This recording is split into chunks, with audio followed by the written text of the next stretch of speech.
So this happened in New York City. Years ago when I was a freshman in college, I was out partying one night with some friends.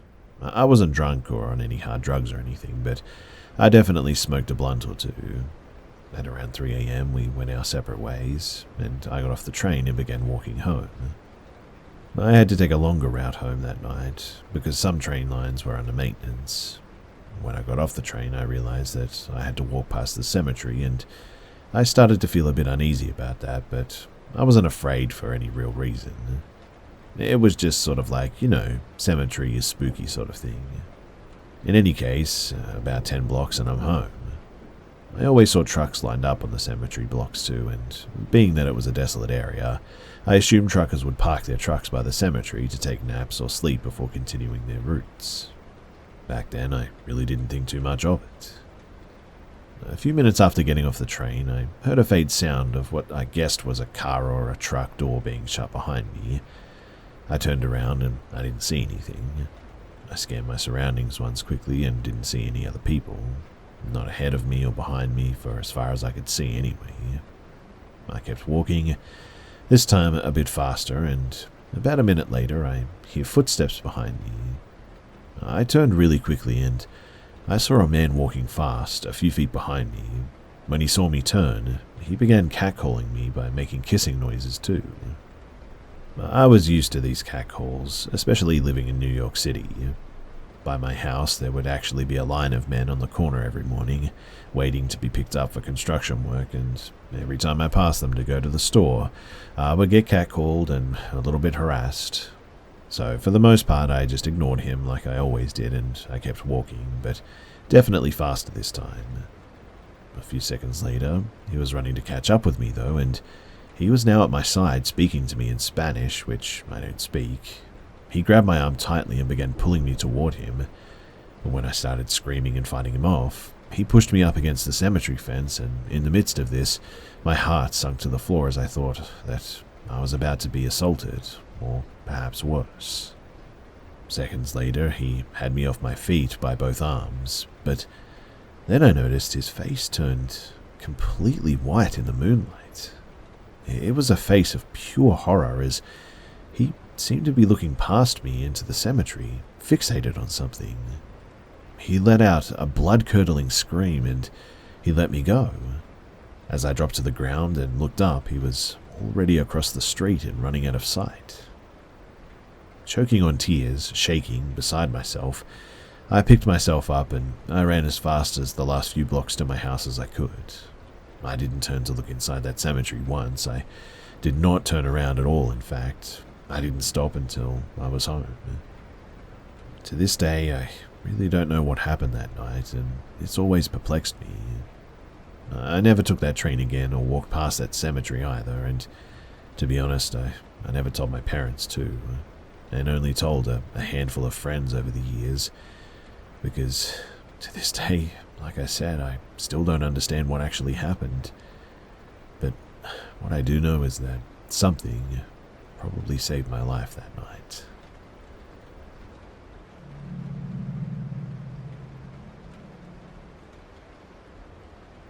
So, I've been stressed the past few weeks. My mind is in deep thought over what happened during winter last year. I'm no stranger to hearing or seeing things too. Of course, I never felt a reason to tell anyone my experiences because there's always uncertainty behind what is seen or heard. A what if you will. Anyway, I'm from Texas, and at the time I lived inside a house that had no central cooling, with the temperature of the house being the outside temp or close to it most of the time. During last winter, it had been freezing outside. The weeks before that day, I kept hearing what sounded like someone calling my name throughout the house whenever no one was home, though. It was subtle, so I didn't think too much of it, always thinking that maybe I was just hearing things. My parents had just left the store for the groceries that day, while I felt a little uncomfortable being alone due to hearing a voice calling my name. But at the time, I thought, well, what's the worst that could happen? I hear my voice being called. I'll go and look, see nothing, and watch the TV. Simple, I thought. So they left the house, and the house temperature felt extremely cold that day. So I laid back on the recliner that we had and put on a classic movie, covered myself in a blanket while wearing pajamas and a sweater, as comfortable as I could get. I remember feeling sleepy after getting comfortable, but then it happened. I heard a guy's voice call my name. I pumped myself up. I said, "Let's do this." Got up, walked around the house. It's daylight outside, by the way, snowing too, and saw nothing like I expected. However, how could I get comfortable again, knowing once I relaxed that I would hear something again? We've all seen the movies where the person relaxes and thinks, "I can let my guard down again," then everything goes downhill, right? So I made a deal with myself. I'll record myself sleeping. Either nothing will happen and I'll fall asleep, or I'll finally record it to show my parents that I'm not crazy. It's a win-win deal. Sadly, the outcome was what I hoped wouldn't happen.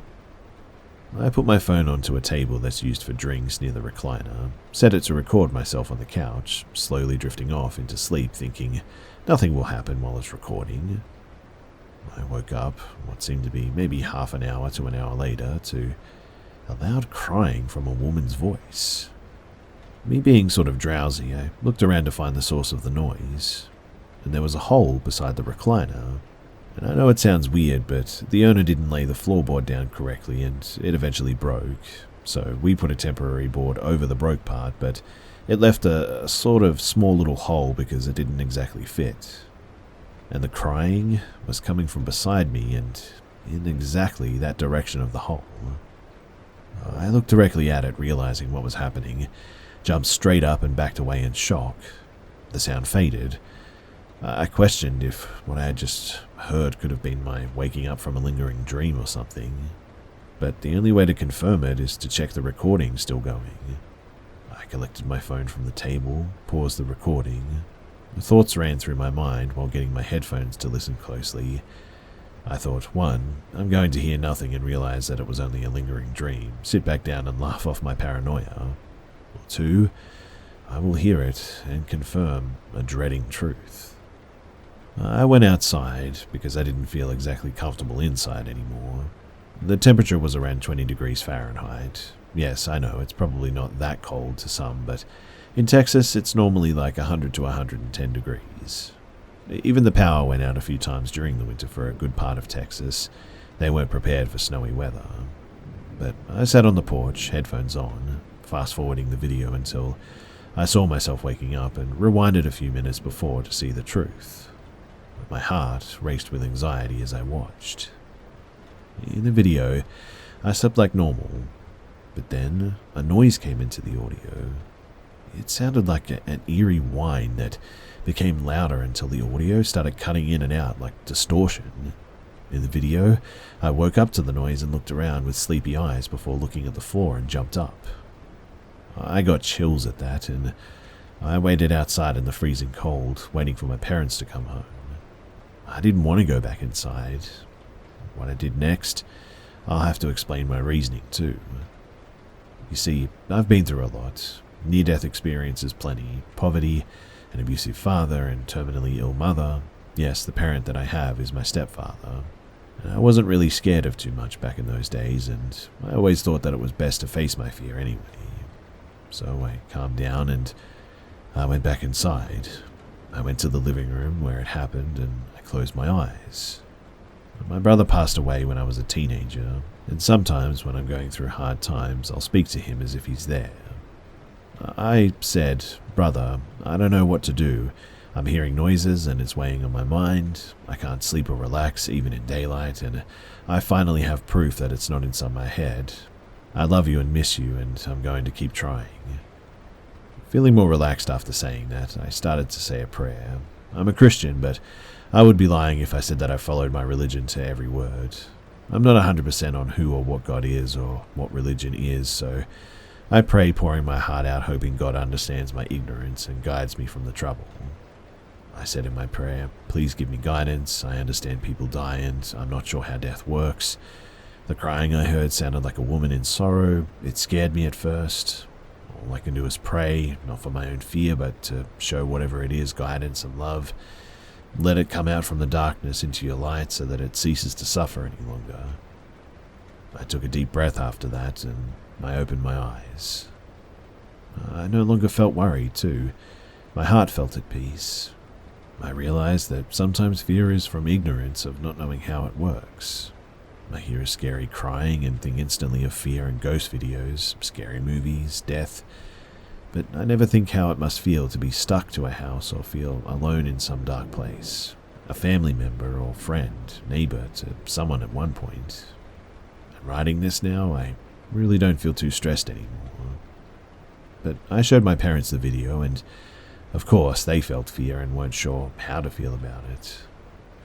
I made my final decision to end this story though, and I decided it's better to accept what happened and move forward in life, as there's too many aspects in life to fully comprehend everything. In any case, it really feels good to get this off my chest, and whether or not people believe this or not is totally up to them. But I'm just grateful that you stuck around to listen to me, and I can finally get some sleep now. Thanks again.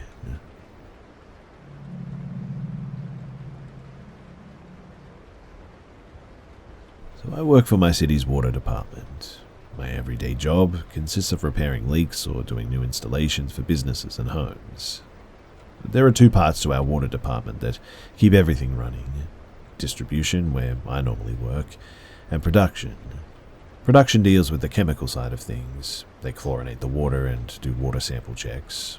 Production is also responsible for all of the upkeep of our water well sites and our water storage facilities, like the tall water towers that you might have seen in your city. And mowing grass is also one of those responsibilities. Both parts of our department are extremely understaffed right now, so we sometimes give the production guys a hand with the grass when they need it. A couple of weeks ago, it was my turn, and here is where the weirdness begins. So, my city is in central Louisiana with a population of about 45,000 people. We're surrounded by wooded area. No matter which way you travel into or out of town, you're going to see plenty of trees. As such, a lot of our well sites are located out in the boonies. Most of our city's trucks are four-wheel drive with mud grips because it's needed more often than not. In any case, I had 4 sites to cut that day. I headed out just before sunrise to the one at the end of the sort of long dirt road here, where if trouble strikes, your phone better be charged because no one is going to be able to hear you yell for help. Surprisingly, this isn't where my strange encounter took place either. But the sun was rising as I was approaching my first site, and on the road ahead of me stepped out a doe with 2 fawns. Excitedly, I hurried to snap some pictures. To my surprise, though, the mama and her babies were not really afraid of the loud rumbling diesel that I was driving. The speckled fawns made their way across the path as the mum calmly watched me in the truck.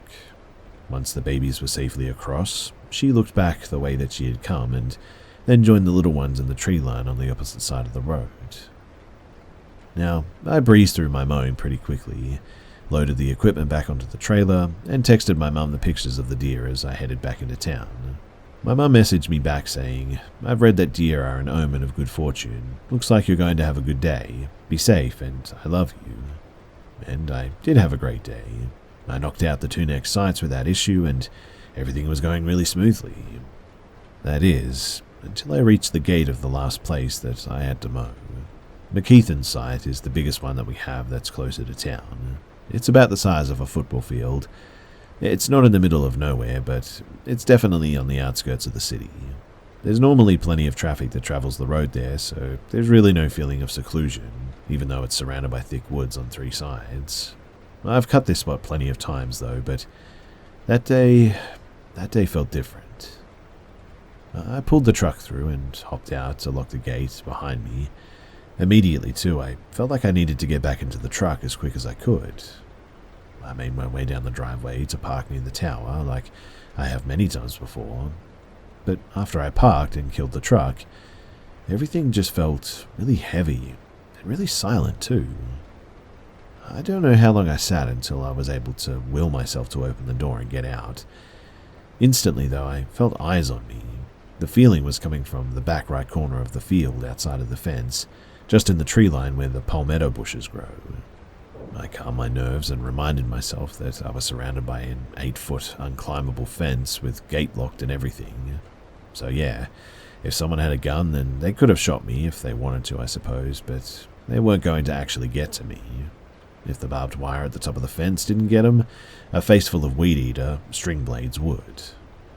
So I jumped on the zero turn and took off mowing, keeping an eye on the back corner during every pass. After about 2 hours, it took multiple runs due to the overgrowth. I had the entire front mowed and it was time to hit the back by the creepy corner. I was about to head that way too, but the mower blades just wouldn't engage. I had to take covers off, pull grass out of the belts, and rip grass out from under the deck. I had to grease the pulleys and do all sorts of troubleshooting. I finally got the blades going, but then the gas light came on. I didn't realize it until later, but I don't know, it felt like something was doing everything that it could to keep me from going to that part of the lot. I finally got everything up and running though and mowed the back as quickly as possible, doing everything that I could to keep my sight on the fence. I finally got done, loaded the mower. I still had to do a little bit of weed eating, but that was about it. But when the weed eater wouldn't start, I knew then that it was time to go. I hadn't had an issue with it all day, but that was the last hint that I needed to get out of there. So after pulling out of the gate and locking it behind me, I turned out into the highway to head home, but not before looking at the back corner one last time. So after pulling out of the gate and locking it behind me, I turned out onto the highway to head home, but not before looking back at the corner one last time. And that was when I finally saw it. The unmistakable shadow of a figure standing in the palmettos. It wasn't trying to hide or make itself unseen. It was there for sure. Being at a safe distance from it too, I stopped and watched. And it moved. It moved to the side as if it were bending to try and see me better at the road. Now, it had no distinguishing features. No hair, no clothes. Just a sort of person-shaped mass. I decided to get as far away from there as I could. The thought that I could have been so close to it for so long and never saw it really sent chills to my core. It obviously also confirmed to me the feelings that I had the whole time that I was there. I called my mum later that night and told her what had happened, and she told me that she did some more reading about seeing the deer and learned that they are a sign of protection. Some people believe that a deer means that a higher power is watching over you. I don't know about all that, but after my mum told me that, I couldn't help but think, what if I had not seen the deer that morning? Would I have even seen the shadow? Would it have been able to do something to me? Why did it choose to show itself to me right at the end there? Is there something about me, or is it tied to that part of the woods? 1,000 questions were running through my head, obviously, but my mum texted me even later that night. She was sitting out on her back steps on my little old hometown when she heard some rustling near her storage shed. She shone her phone light into the dark, and what stands there but a deer? Now, deer had never come into the backyard before like that, but that night, a large deer stood tall, staring back at my mum. She told me that she felt like it was there as if to say, "It's okay, he's safe, don't worry, we got him." But anyway, like I said, I don't know about any of that, but what I do know is that I saw something strange that day. I don't know what it was, I don't know what it was doing there, but it was definitely there, and it gave me the creeps.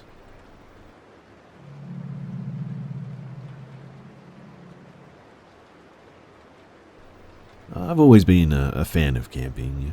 Since I, currently 22 and male, was a child, the forest was pretty much like my second home, and so I decided my roommate, who happens to be one of my best friends, should definitely try it out too, and, of course, he agreed. We chose a spot in a forest in the north of our country, close to my parents' native town. During the day, everything was normal, and we actually had quite a lot of fun. But what happened at night at around 3 a.m. though. We were awoken up by, I don't know, what seemed to be the sound of people singing. Now, I swear that we hadn't brought much alcohol, and we definitely don't do any drugs, so this was pretty much as weird as it gets. but it almost seemed like a religious chant or something. Of course, we immediately got out of the tent to see what was going on. There was nothing around us, as far as my friend's awful flashlight could show us anyway. The singing was further away, but not too far from what I could tell. We didn't actually have time to think whether we wanted to go and check it out or go back to sleep, though, because only a few moments later, something really quickly ran right beside me. It was literally like a wind breeze, but strong enough to actually knock my friend off his feet. I still have no idea what it was, but I swear to you here and now that when I looked in the direction it went, I swear that I saw a naked man over 2 meters tall. It was only a second, though. Afterwards, it disappeared. I went to check on my friend, and he was unconscious. Of course, I immediately panicked and ran for a place with at least one bar on my phone so that I could call for help. I found a spot and I began dialing, and I'm quite certain I saw a hooded person stalking me 10 meters away. But he also disappeared quickly. I assumed this one was because of adrenaline rushing through my veins and the darkness surrounding everything. I probably just saw something, but I rushed back to my friend and stood there until the authorities arrived. As I'm telling you this, it's been over 2 weeks since then. My friend went into a coma, but the doctors are optimistic. And like I said, I still have no idea what the heck that was. I don't know whether the hooded man was real or a figment of my imagination, but the tall naked guy, he was definitely real. I'm sure of that. As you can imagine, though, I don't know what to make of any of this. If you have any idea of what this could have been, then I would love to hear it.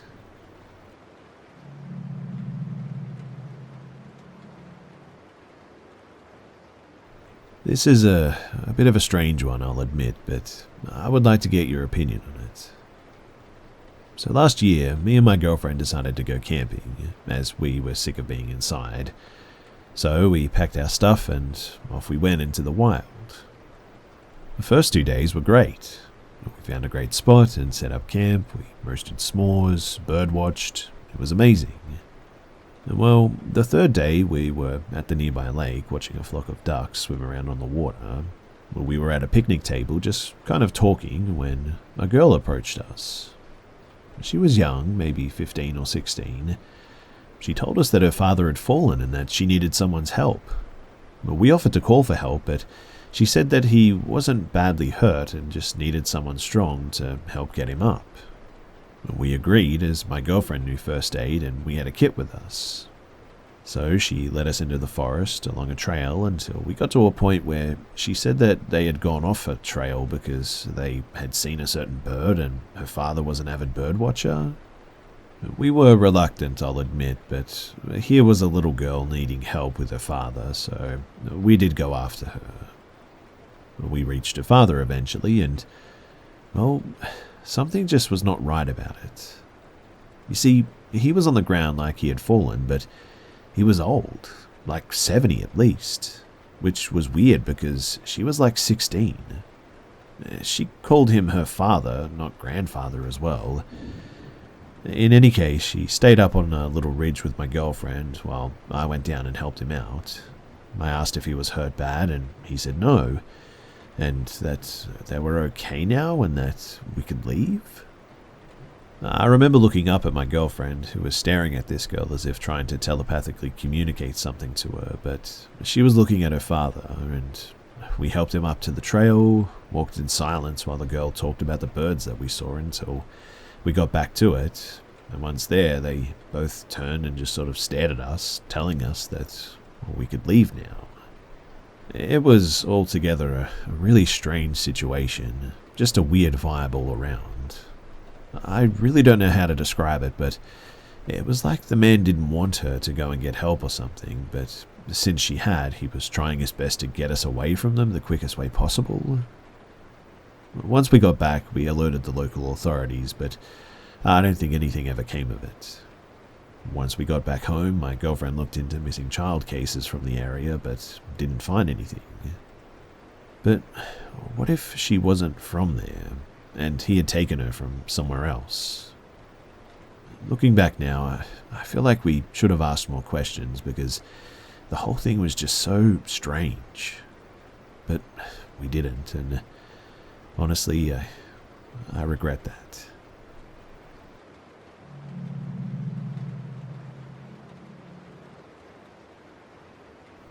So just for the record, before I tell you guys what happened, I just want to say that this is the weirdest thing that has ever happened to me, and I have no idea what happened this night. So, I was drinking with my brother one night. The weather was bad, so the bars were closed and the streets were gross. We stepped out onto his front porch for a smoke, and that was when we saw him. A man. But not just an ordinary man. This guy honestly looked a bit like a zombie. He was groaning and dragging one leg behind him, and my brother and I watched, sort of puzzled as he got closer. Thinking that it was a joke, or maybe he was high or something, we just looked at each other and then back at the man. Then I looked behind him, and the tracks that he were leaving were in the snow, and he had definitely shuffled like this down the entire street. Stunned in silence, my brother and I just sort of watched on as he slowly made his way closer. Neither of us moved. We didn't really want to be honest. I guess we were a little bit frightened, but also very curious. But then he stopped. His head sort of snapped to look at us all of a sudden, and the sound that came out of this guy was unlike anything I've ever heard before. It was something that I'd never even heard in like horror movies or anything. My brother and I looked at each other though, threw our cigarettes down and ran inside. We got into his apartment and he grabbed a knife, I grabbed a fry pan. Don't judge me, it was the first thing that I saw that I could arm myself with. But we stood ready and watching, waiting for the fight of our lives with patient zero, and then just nothing. We waited, listened, we pepped each other up and eventually opened the door. We stepped out on the porch together and we looked everywhere, but nothing. This guy was gone. But the weirdest thing is that his tracks just ended where we last saw them. We searched and searched that area, and he was nowhere to be found. No footmarks, no continuation of that creepy drag mark, nothing. In fact, I would almost say that it looked like the guy just flew away.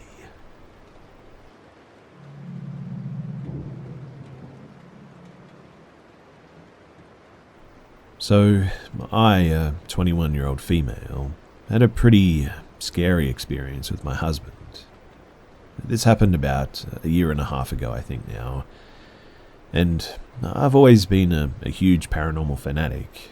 I would always find places to go explore that were known to be haunted, which means that I do have a lot of stories, but this one is by far the most scary. In my home state, there's this abandoned asylum on the outskirts of downtown in a pretty sketchy area. The building was originally a mental health facility in the 40s, and was eventually made into a drug rehab center, and finally a boys' home where it would eventually shut down in the 80s. It's a relatively small building, I suppose. Only 2 stories, and maybe 8 rooms on each floor, and one large room on both floors on the far side of the building. All the windows are busted out. But the building has a history filled with tragedy and has a well-known reputation of being haunted. Now, I've been to the building on a handful of occasions, but had never been on the bottom floor due to flooding. I had never had any experiences there, except maybe a feeling of unease, I suppose. There was a day that I had asked my husband if we could go. He was hesitant at first, as we had been there a few months before. We usually went every 6 months just for fun. But he eventually agreed and said that he wanted to go at 3 a.m. And me being me, I agreed with him. So, 2 a.m. rolls around and we're at the asylum with our baseball bats, for protection. As I mentioned, it's a bit of a sketchy area and occasionally we would run into homeless people sleeping there, so it was just a precaution. I also had brought a Ouija board and an EMF reader. This time that we visited, the water at the bottom floor had drained out, and I was very excited to finally go down there and explore it a bit. We started upstairs and swept the whole building, making sure that nobody was there, of course. While sweeping the bottom floor, I didn't have any feelings of unease, but I was a little bit freaked out to see satanic symbols and dead birds on the floor. At this point, I'd figured the downstairs hadn't been flooded for a few months, as there was a lot of graffiti and the dirt on the floor was very dry as well. We started on the upstairs with candles and the Ouija board, and tried to make contact for nearly an hour, but there was nothing. Nothing on the EMF, nothing from the board. At this point, my husband and I were just sort of messing around because we weren't expecting anything to happen, to be honest, just having fun. We moved downstairs, and by that time it must have been about 3 a.m. I was feeling fine at first too, and we did a few sessions on the Ouija board in different areas of the lower floor. I had asked to stay away from the large back room, as the satanic symbols had made me feel a bit uncomfortable, I guess. After the sessions, we walked around with the EMF detector, and I noticed that it was only spiking in the spots that we had the Ouija board sitting. My husband and I were pretty weirded out by that, but we just kind of blew it off and thought that there was maybe an explanation, and we'd figure it out later. And it was at this point that my husband decided that he wanted to go to the back room. I said that it was fine, as long as he stayed close to me, and we made a little more than maybe halfway when I just started to get this gut feeling to not go any further. Every hair on my body was standing on end, and I told my husband that we needed to go, and I noticed that he was on edge as well. I ended up running down the hall back to the outside, alone, and that was really unlike me, to go anywhere alone in the dark, as I'm terrified of it, but this feeling was just too much for me. When my husband and I were both back in the car and I calmed down, he explained to me that he had felt the most evil feeling that he'd ever felt since a previous haunting he'd dealt with. We were both pretty freaked out, and we decided that we were done for the night and we just wanted to go home. Now, it must have been about 3 nights later. I had woken up in the middle of the night to use the bathroom. When I was coming back from the bathroom, I had a really weird feeling, but I wasn't completely awake, so I just sort of ignored it. When I reached the bedroom and closed the door behind me, I saw something out of the corner of my eye. I looked over to the corner of the room, and I saw a hunched shadow figure, not much taller than like 5.5 feet. I stared for a second, sort of trying to adjust my eyesight, but eventually I just told myself that I was half asleep and I must be sort of seeing things, and went back to bed feeling a little uneasy. Now, it was about a week later when my husband asked to talk to me, and he told me that he had seen something in the bedroom that night that I had gotten up to use the bathroom as I'd woken him up getting out of bed. He began describing what he saw, and I was in utter disbelief because we had both seen the exact same thing. Needless to say, we were both pretty scared after that, and I think our fear fed more into the situation. It went to us seeing the figure almost every other night, to our ankles being grabbed and things being moved around and found out of place for the next few weeks. There came a point too when I was so fed up with everything that I smudged with 2 different smudge sticks and very angrily told it to leave us alone. And after that, it just went away, gone, like it never even happened. To this day, I believe that it followed us home from the asylum that night, as we've never had issues in our house before and always left the Ouija board in the car. I had a strict rule about it coming into the house. And to this day, we have not returned to that asylum either.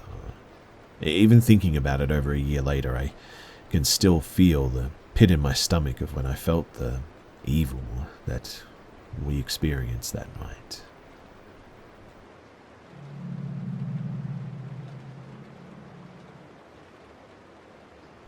So, I was on my way to work, just as normal as any other day really. Same time, same route, same music, same coffee. In fact, I almost made it there too. In all honesty, I don't remember what made me drive off the road and into a ditch totaling my car like that. I don't remember the crash. I swear to this day that I made it to the next stop sign and got behind a black Dodge Challenger and made the next right turn behind it as well. It must have been an out-of-body experience because my car and I were in a ditch 20 to 30 feet before that stop sign.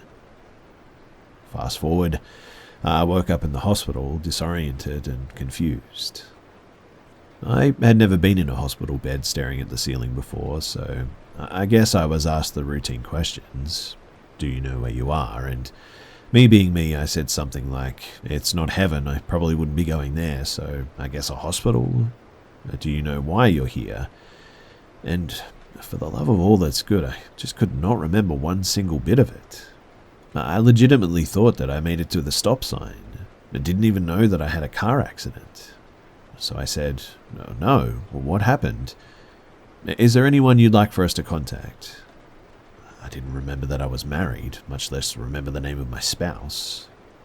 But it was at this moment when I looked up and saw at the foot of my bed 3 large shadows.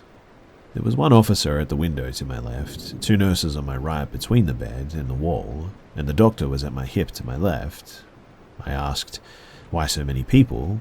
And the doctor said that the nurses had to be there and the cop had to do a report. I pointed at the shadows at the foot of my bed, but they were now gone.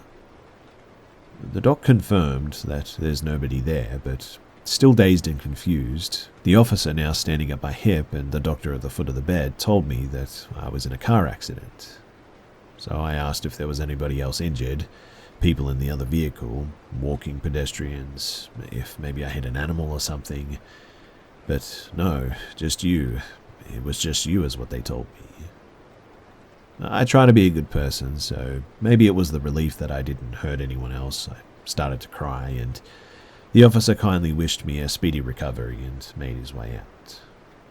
I sort of wiped away my tears and opened my eyes, and like the worst jump scare in a 3D movie, there was an old man in my face repeatedly saying, "Help me," and I just froze up. I felt my heart skip a beat, hair stood up on my arms, legs and neck. I sensed my blood pressure drop and the heart monitor made its noise. Trying to evaluate the situation as best as I could, as quickly as I could, I looked around, and the nurses who were to my right just a moment ago were gone. I must have missed the moment that they left, but to my left was the old man, and it wasn't just him anymore. There were 4, what I can only describe as phantoms, screaming at me for help, 3 male and 1 female. The nurses rushed back in because of the beeping machine attached to me, and at that, I passed out. When I woke up, there was a surgeon telling me the extent of my injuries, which they're not really relevant to this story, but I asked him to send up the hospital priest, and he tried to press for information as to why I wanted the priest, but I simply told him that I wanted someone to pray for me. And after that, again, I passed out. The time lapses between sort of passing out and waking up here were never clear to me, but sometime I woke up again and the priest was there with me. He stood to my right in plain clothes, asked why I wanted him there, and I asked him to close the door. After he did, I told him everything that I saw. The shadow people, the old man, and the other 3 with him asking for help. I asked the priest to pray for any lost souls, to bless the room that I laid in, and to bless me with holy water. He told me that he understood my concern and would pray for me and come back to check on me later. I spent another 3 weeks laying in that hospital bed, passing out and waking up, and after making a full recovery, I've gone back to the hospital to visit the cathedral and thank that priest. I don't know if the prayers by the priest helped or not. I don't know what happened that night. All I can hope is that whatever he said, well, helped those poor people who were screaming for help.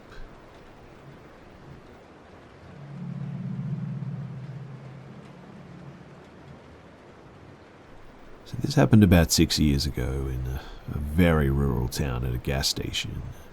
By very rural, I mean drive over an hour before you even see signs of civilization. I was 16 and I needed a job, and so I applied and was immediately hired at the gas station. I was supposed to work the night shift with another co-worker, Jules, until I got the hang of everything, that is. The first 3 nights were quiet. 2 customers max each night, and we spent most of our time talking about college.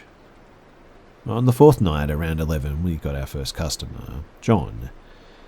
Now, everyone in town knew John, for he had some sort of brain damage and was effectively 6, but he was pretty big. We both knew that John liked Jules and thought that he was just great. He was sweet and funny, and on this night he had brought $10 and wanted a Snickers and Gatorade, which we gave him. He sat at a table that was out and started snacking while telling us about his new kitten. And after about 30 or 40 minutes, we got our second visitor, who would turn our lives upside down. He was a man in his 30s or 40s. He had black hair and a leather jacket, and he looked a bit like a greaser. He wanted a beer, which were locked up in another room and required someone to go and get it. Since I was new, Jules went to go and get him one. The man said hi to John and me and started trying to strike up conversation about school. Pretty soon he started to steer the convo towards more inappropriate things, I guess. Which, since I was 16 years old, a female, I found weird. He wanted to know if I had a boyfriend, if I was a virgin or not, or what kind of things I liked. I silently prayed that Jules would soon hurry up and return, and after dodging his questions for like 10 minutes, finally she did. She gave him his drink and he paid. But he didn't leave. He started talking to her about the same things that he had with me. She was 18, still young, but was older than me, thus she was more bold, I guess. So she shut him down and asked him to please leave. But then he told us that he needed gas, and so she unlocked one of the pumps and he went outside to get his gas. But 5 minutes later he returns, and it's apparently not working. He asks if one of us could go and help him out. Jules volunteered, but before she left she handed me the keys. I wasn't allowed them since I was new, but there was a piece of folded up paper there as well. On the paper it read, "Lock the doors and keep the lights on." I don't know if this is true for everywhere, but where we were, if the gas station lights were all on, including signs and decorations, something was up. It was a sign to call the cops, and she leaves with him, and I lock the door but stay by the window so I can see them. John joins me and starts asking questions like, "What's happening? Where's Jules? Who is that guy?" I explained the best that I could that I didn't know, and that if something happened, he needed to run away very fast and get help. It had been maybe 20 minutes by now, and I couldn't see either of them. They were on the side of the truck facing away from the windows. The worst situations were popping up in my head, and I'm starting to freak out a bit, but suddenly Jules appears and I unlock the door to let her in. The guy's truck peels out of there and I lock the door again. She tells me that the guy had grabbed her butt and told her that she should come home with him, and of course she told him to get lost or she would call the cops. We spend about 15 minutes calming down, and eventually we all leave together. I quit the next morning and I got a new job, but Jules stayed. It was about a month later too that it was on the news that she had been assaulted by a guy who came in late at night. They never did catch the guy, and whenever I go back home I see her and we talk about that night. She assures me that it was the same guy. She is doing good now and has a husband and a daughter, and John moved to Cali with his mum and cat. But I guess I'll never forget that night. And these days, whenever I go to a gas station or pass one, I always check to see if all the lights are on.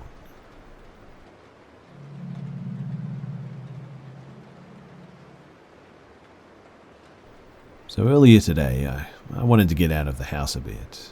It's been raining here for like almost a week off and on, and so once I saw that it was going to be sunny, I decided that we should go to the beach.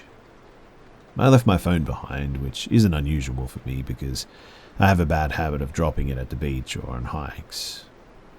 We got to the beach and park, and I see a dog in a car parked near us, and I call to my girlfriend to show her. As she approaches, her phone rings, and I see on the caller ID my name and number. She asks if I accidentally pocket dialed her, and instinctively I sort of reached for my heaviest pocket, which had my wallet in it. But I reached and I remembered that I left my phone. I stop cold and tell her my phone is on the couch at home, and she picks up and hears a deep voice speaking through static. I have a pretty deep voice, but she told me that she couldn't really tell who it was or what it was saying before it hung up. She calls back and it rings twice and goes to voicemail. Now, I'm pretty freaked out by this because, you see, when we first met years ago, I had just moved to this town, and I swear that I saw myself on the street jogging. I ended up chasing this person but couldn't catch them. I kept yelling trying to get their attention, but they just kept going, putting more and more distance between us. I stopped and some nearby people commented on my twin that I was racing. This further cemented what I saw that day, and it 100% was me that I was chasing. And now this? And when we got home, my call log, it didn't have a history of a call outgoing. But also, it didn't have the call she returned either, which was definitely my phone. I have no idea what's going on. I'm pretty freaked out by all of this, but if you have any thoughts on this or anything else, then I would love to hear it. Has anyone had any experiences like this?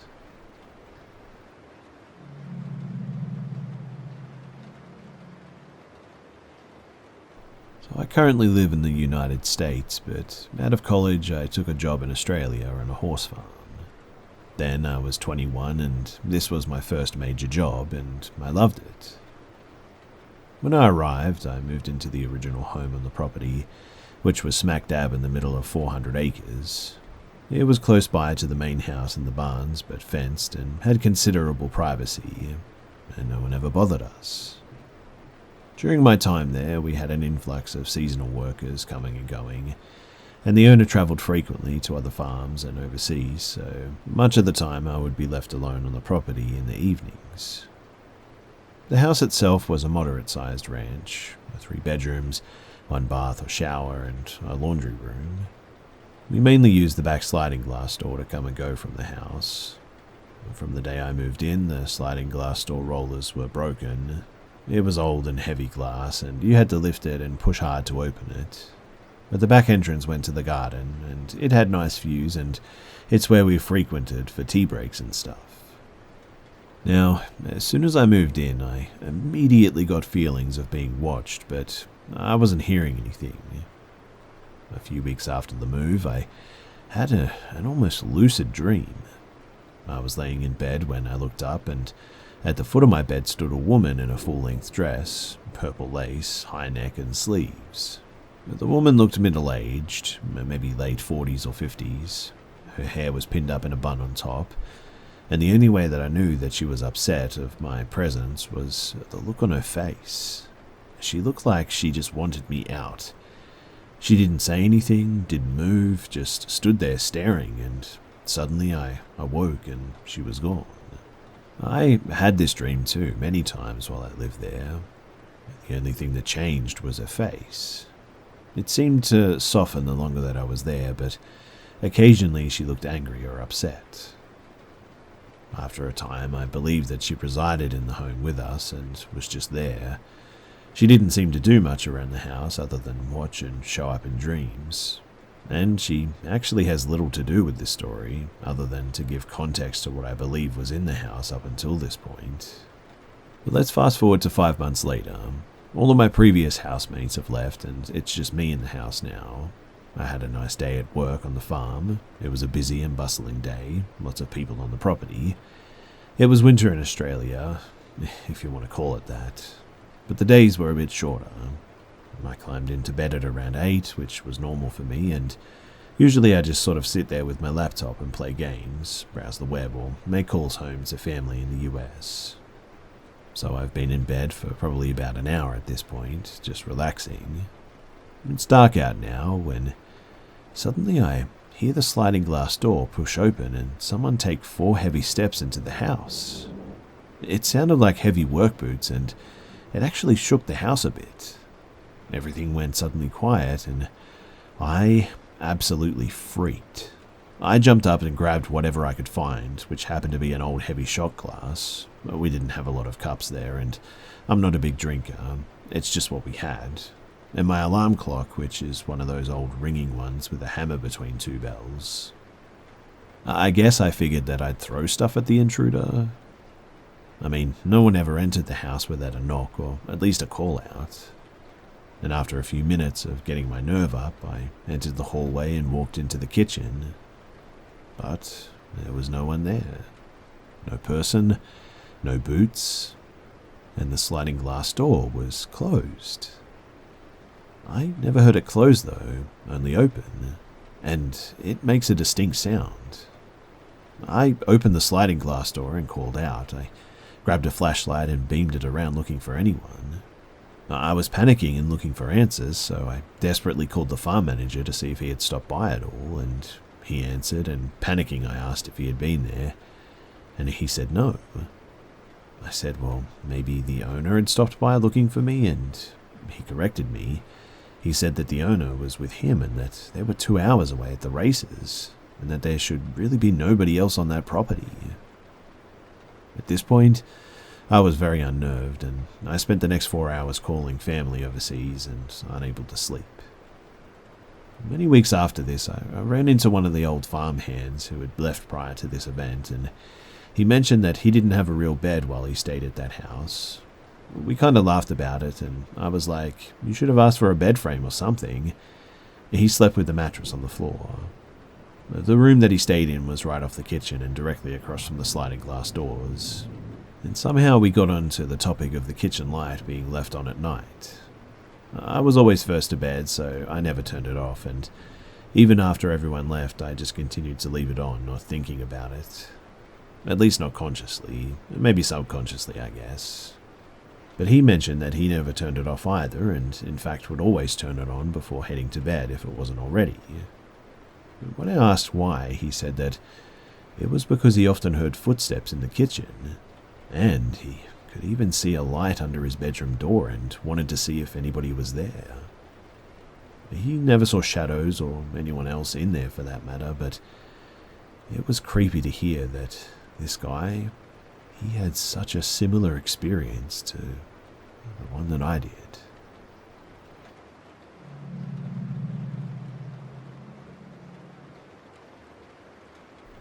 So my name is Janelle and I'm 21 years old. I'm a French girl and a student in France. Tired of not finding a true love, I decided to lose my virginity with my best friend. Then I find another fantastic friend with which I get along wonderfully on all levels for like 3 months. Then he throws me away because, well, I still love my ex.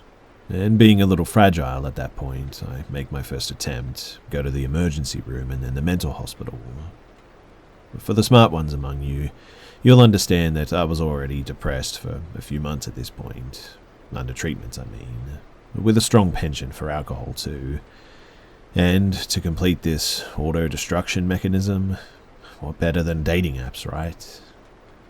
So a few weeks after my release from the mental hospital, I match up to make a new encounter, and to try and forget about my dear and tender friend.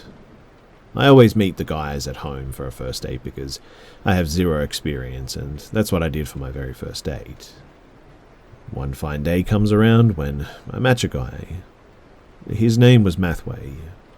Mathway is not very beautiful by any means, and has a few extra pounds, but I'm not Beyonce either, so I match. We laugh a little, we have some common tastes, and he especially likes to smoke weed, so I thought, well, perfect plan. Well, we could smoke some joints and have some fun. He gives me some personal information, like his address, no idea if it's the real one, and his job, or rather old job, I guess. He just got fired, apparently. Work or no work, though, I don't really care. I don't want to do my life with him anyway. So I explained to him that I'm a bit fragile and that I just came out of a kind of mental clinic and that I'm depressed and blah blah blah. It's for the sole purpose of making him understand that you can't play with me. I also tell him that I'm looking for just a session. But still with discussion, complicity, hugs, stuff like that. And not just a shot in 20 minutes and it's done sort of thing. He assures me too that this is what he's looking for as well, and that he's actually very cuddly, and so I thought perfect. After only maybe 1 or 2 days of discussion, we agree on a date. It was going to be a mojito party at my house, and he was going to bring the joints. He arrives, he's really not cute at all, even worse than in the photos. He has a dirty look, like greasy hair, stained t-shirt. It was a style of a really sort of teenager look, despite him being like 26 years old. And in short, I'm far from thrilled, but I desperately need company. So I offer to make the drinks while I choose a film on television. He runs and passes on the kitchen side to prepare 2 mojitos before joining me on the sofa. We talk a bit. He's not very smart or very interesting at all. So I drown in my drink, hoping to animate the party alone. And this is where I get a 3-day blackout. So, according to our dear Mathway, we would then have drunk and smoked while watching a film before going into the bedroom. I vaguely remember being naked on my bed and seeing him dressed above me, looking at me before turning his heels and just slamming the door. My phone is discharging, my alarm clock isn't ringing. I'm away from a work group appointment, so my friends are worried and they call me. They can't contact me, so they contact my sister, but she also goes to voicemail. The girls come down from my house and ring again and again, but there's no answer. They call the firemen, who manage to open the bottom door, but not the door to my apartment. They knock on the door calling me, and I end up opening the door. Dressed in a blanket to hide my nakedness, I look at them with incomprehension. The firemen conclude that I must be hungover and break up while my friends help me to get dressed. They also think that I drank too much, and they notice that my body is covered with like yellow betadine on my arms, legs, stomach, etc. I told them that I burned my arm yesterday and that I wanted to heal myself, but no sign of a burn or anything's on my arm. Besides, I don't even own any betadine. They take my cat and take me back to one of their houses since I'm in a sort of comatose state. I have trouble speaking, I look completely elsewhere as anesthetized, and I even seem to have trouble thinking. The next day, my sister comes to pick me up so I can stay with her for a few days. And everyone is convinced that I tried to end it with drugs or maybe alcohol. But I start complaining about pain in my vulvar area and blood loss. My pill stops my period completely, so my sister takes me to the hospital. I explained to them some of the things that happened, and also that I may have been unprotected since I was unconscious, and maybe I need an AIDS vaccine or something else. I'm advised to file a complaint, and I'm being redirected to the OB emergency.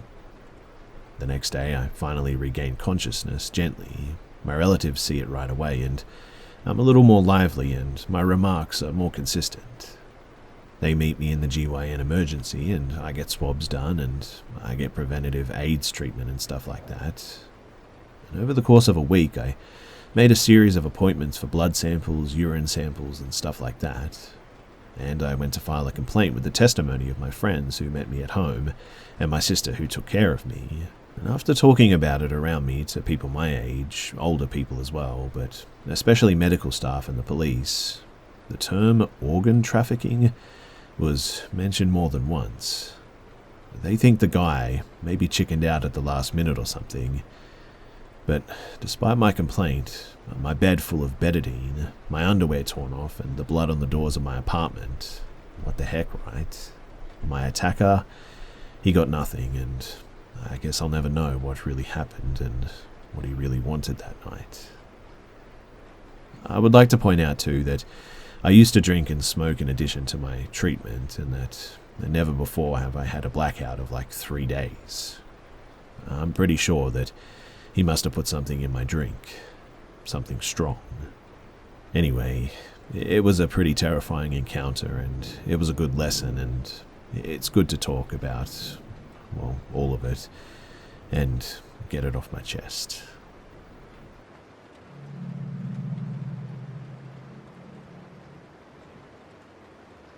So, in 2015 or 2016, I really didn't know what I wanted to do after high school, so I joined a gap year program in the Colorado Rockies, specifically at Snow Mountain Ranch in Granby, Colorado.